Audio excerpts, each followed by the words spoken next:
రైట్గా senior journalist and analyst Narra Vijay గారితో మాట్లాడదాం. విజయ్ గారు, సింగరేణి సంస్థలో ఏం జరుగుతోంది? ప్రతిపక్షము అలాగే బీజేపీ బీఆర్ఎస్ ఇద్దరూ కూడా ఆరోపిస్తున్నట్టుగా 16,000 టన్నుల 40 లక్షల టన్నులు 40 లక్షల టన్నుల బొగ్గు మాయమైంది అని చెప్పేసి ఆరోపిస్తున్నారు. కానీ 1 కేజీ బొగ్గు కూడా మాయం అవ్వలేదు అని చెప్పేసి బట్టి విక్రమార్క చెప్తున్నారు. సింగరేణి సంస్థలో ఏం జరిగింది? మరికొద్ది రోజుల్లోనే యూనియన్ ఎన్నికలు ఉన్నటువంటి తరుణంలో ఇప్పుడు ఈ అంశము చాలా పొలిటికల్ టర్న్ తీసుకుంది. చాలా ఎఫెక్ట్ పడేటువంటి అవకాశం ఉన్నటువంటి నేపథ్యంలో ఏం జరగబోతుందంటారు ఈ విషయంలో?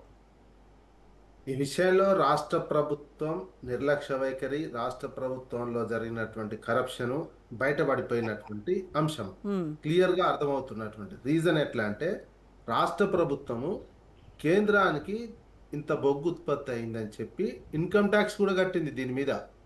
ఈ 40 లక్షల టన్నుల మీద దీనికి కావాల్సిన ఇంత ఆదాయం వచ్చింది, దీని మీద ఇన్కమ్ ట్యాక్స్ కట్టింది. ఇతర పన్నులు ఏదున్నా కేంద్ర ప్రభుత్వానికి సంబంధించినటువంటిది, ఇతర పన్నులన్నీ కూడా దీని మీద కట్టినటువంటిది. దీనికి సంబంధించిన లాభాలు కూడా ఇచ్చినామని చెప్పినటువంటి, దీనికి సంబంధించిన కార్మికులకు కూడా ఇంత వచ్చింది దీని మీద వచ్చినటువంటి ఆదాయం. కానీ అక్కడ చూస్తే ఆ బొగ్గు లేదు, పేపర్లలోనే ఉన్నది చూపిస్తారు. మరి బొగ్గు ఉత్పత్తి అయ్యి అన్ని లక్షల టన్నులు అయితే మాయం చేస్తానికి కుదరదు. లారీలు పోయినా ఏ లారీ ఎక్కింది, ఏ ట్రైన్ ఎక్కింది అనేది ట్రక్ షీట్ రికార్డ్ అయి ఉంటది. అదన్నా చూపించాలి. క్లియర్ గా అర్థమైపోయింది. ఇంత తెలిసిన తర్వాత కూడా 49% ఉన్నటువంటి వాళ్ళు కేంద్ర ప్రభుత్వము ఎందుకు నిమ్మకు నీరెత్తినట్టు వ్యవహరించింది? ఇప్పుడు ఏదో లెటర్ రాస్తే, కిషన్ రెడ్డి లెటర్ రాస్తే సరిపోదు కదా. కిషన్ రెడ్డి ఉత్తనే అలా భాగస్వామిగా ఉన్నటువంటి వాళ్ళు ఇంత జరుగుతుంటే మీకు ట్యాక్సులు, ఇన్కమ్ ట్యాక్స్ ఏది, ఆదాయ పన్ను కడతారు, ఇంకో ట్యాక్స్ కడతారు, మరి ఆడ బొగ్గు లేదు అంటే ఎంత ఇది పెద్ద అసలు మోసం, చిన్న మోసం కాదు, చిన్న కుట్ర కాదు, చిన్న అవినీతి కాదు. ఇక ఇదొక మార్గదర్శకం కూడా. ఇంకో భవిష్యత్తులో కానీ ఇట్లా చేయడానికి ఏ యాక్షన్ తీసుకోకపోతే రాష్ట్రంలో, కేంద్రము రాష్ట్రము ఇక దేశంలో ఎవడు ఏమైనా చేయొచ్చు. అంటే 100 ఏళ్ల చరిత్ర ఉన్నటువంటి ఒక సంస్థలో ఇంత ఈజీనా స్కామ్ చేయడం అనేది? అట్లా తయారు చేసారు. ఇక ఆఫీసర్స్ కానించి, మంత్రుల కానించి ఇదంతా కుమ్మక్కై కేంద్రం కూడా ఇప్పుడు లెటర్, బీజేపీ కూడా కుమ్మక్కైనట్టే. ఒక నిమిషం చెప్పని విశ్లేషకులు కదా, గత ప్రభుత్వంలో ఏం లేవు. ఆ విశ్లేషకులు 2 చెప్పాలి, అటు ఇటు చెప్పాలా? ఒక నిమిషం, గతంలో ఏం జరగలేదా? గతంలో అన్ని మంచిగా జరిగినాయా?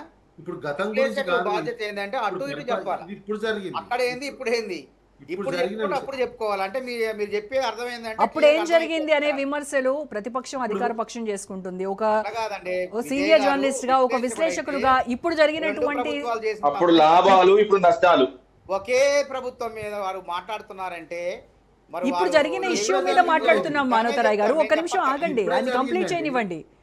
ఇప్పుడు ప్రభుత్వంలో జరిగినటువంటి అక్రమాల గురించి మనం మాట్లాడుతున్నాము.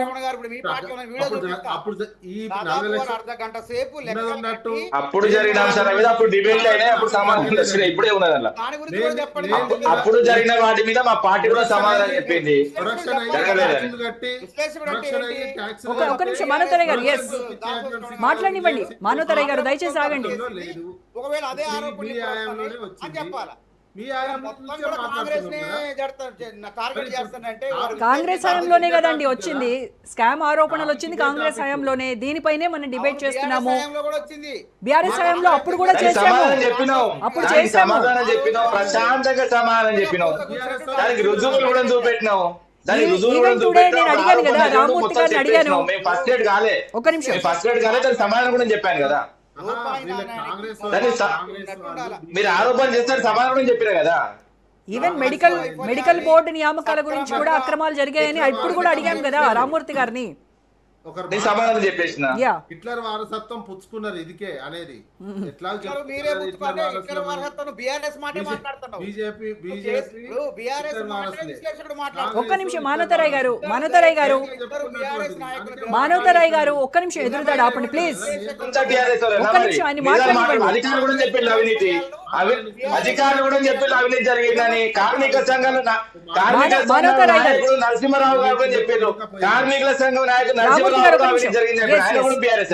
రామూర్తి గారు ఒక్క నిమిషం చెప్పారో కానీ విజయ్ కుమార్ గారు చెప్తుంటే జరగబోయే ఎలక్షన్ లో బీఆర్ఎస్ మీరు ఆగండి ఒక్క నిమిషం. మానవతరాయ్ గారు దయచేసి ఆగండి ప్లీజ్. ఓకే జరిగిన తప్పును ఇప్పుడు జరిగిన తప్పును రేపు జరగబోయే తప్పును కూడా ఎండగట్టే వాళ్ళే నిజమైన ఓకే రైట్. ఓకే విజయ్ గారు మీరు కంటిన్యూ చేయండి. కాంగ్రెస్ బీజేపీ ఒకటయ్యి ఎవరు మాట్లాడినా బీజేపీ వాళ్ళు ఈయన బీఆర్ఎస్ అయినా కాంగ్రెస్ వాళ్ళు బీజేపీ అయినా ఇదే అని మాట్లాడితే బీజేపీ విశ్లేషకులు మాట్లాడితే పాకిస్తాన్ చెప్తారు. వీళ్ళేమో బీఆర్ఎస్ అంటుంటారు. మానవతరాయ్ గారు please don't interrupt him please. ఒక్క నిమిషం ఆయన మాట్లాడివ్వండి. టైం వేస్ట్ చేయొద్దు ప్లీజ్ మాట్లాడండి. ఈ రకంగా సింగరేణి ఇప్పుడు సింగరేణితో పాటు రాష్ట్రం మిగతా కూడా చేస్తే సింగరేణిలో పూర్తిగా అవినీతి జరిగింది అనేది ఆ 40 లక్షల టన్నుల బొగ్గు చూపియండి. మీరు మిగతా ట్యాక్స్ లని మిగతా లెక్క అంతా కరెక్ట్ చూపిస్తున్నారు. మిగతా లెక్క ఏంది 1600 కోట్లు వచ్చినట్టు మొత్తం ట్యాక్సులు కట్టినట్టు ఇదంతా చూపిస్తున్నారు కదా. ఆడ టన్ను ఆడ బొగ్గు చూపియండి గంతే. ఇప్పుడు మిగతా విపక్షాలు కానీ ఇంకెవరైనా అక్కడికి పోతుంది ఎందుకు? ఇన్ని లక్షల టన్నులు పలానా రామగుండ ఏరియాలో ఇంత ఉంది అంటే ఆడికి పోతే పోనిస్తలేరు, ఇంకోళ్ళు పోతే పోనిస్తలేరు. ఎందుకు? ఆడ ఉంటే చూపించడానికి. లేదా మీరే ఫోటోలు తీసి పెట్టండి, మీరే వీడియోలు తీసి ప్రభుత్వమే అధికారికంగా సింగరేణి అధికారికంగా తీసి ఆ వీడియోలు తీసి ఇన్ని టన్నులు ఉంది అండి, ఎటు పోలేదు, ఇంత అమ్ముడు పోయింది, ఈ లారీలో ఇటు పోయింది, ఈ ట్రైన్లో ఇటు పోయింది, దీనికి ఇంకో విద్యుత్ ఉత్పత్తి కోసం ఇటు పోయింది అని అది ఎందుకు చెప్పలేకపోతున్నారు? అంటే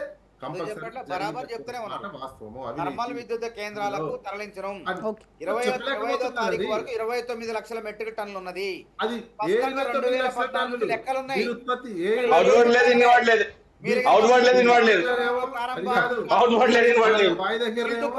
స్టాక్ ఉన్నదన్నారు. లేదు ఇక్కడ విజయ్ గారు స్టాక్ ఉన్నదని ప్రకటించారు. స్టాక్ పోయిందని కాదు. 40 లక్షల టన్నుల సంబంధించి స్టాక్ ఉన్నది అన్నారు. ఉన్నదాని మీద మేము పంపినమన్నది ఎక్కడ కూడా లేదు. ఇన్వాల్వ్ లేదు, అవుట్ లేదు. ఇది ఎక్కడదండి? ఇన్వాల్వ్ లేదు, అవుట్ లేదు. స్టాక్ రామూర్తి గారు ఒక నిమిషం కాదండి. స్టాక్ ఉన్నదాని మీద చర్చనా? స్టాక్ పోయిందని చెప్తే ఎక్కడ వెళ్ళి పడమనండి. ఒక్క నిమిషం మానవతరాయ్ గారు నాయకుడే, వీళ్ళ కార్మిక సంఘం నాయకుడే, వీళ్ళకి అనుకూలంగా ఉన్న నాయకులే డైరెక్ట్ చెప్తున్నారు అవినీతి జరిగిందన్నాడా. రామూర్తి గారు మానవతరాయ్ గారు ఒక నిమిషం ఆగండి ఆయన కంప్లీట్ చేయనివ్వండి. సింగరేణి పేరుతోటి విపరీతమైనటువంటి అప్పు తీసుకొచ్చినటువంటి ఉన్నది. మెస్సీకి కూడా ఇక్కడికి వస్తే మెస్సీ ఖర్చు కూడా సింగరేణి నుంచే పెట్టించారు. ఇవన్నీ ఏంది? ఈ 40 లక్షల టన్నులకు సంబంధించి భాగంగా 100 కోట్లు చెప్పండి. 100 కోట్లు నిజమా? ముక్కు నెలకు రాస్తారా? రేపు పోదాం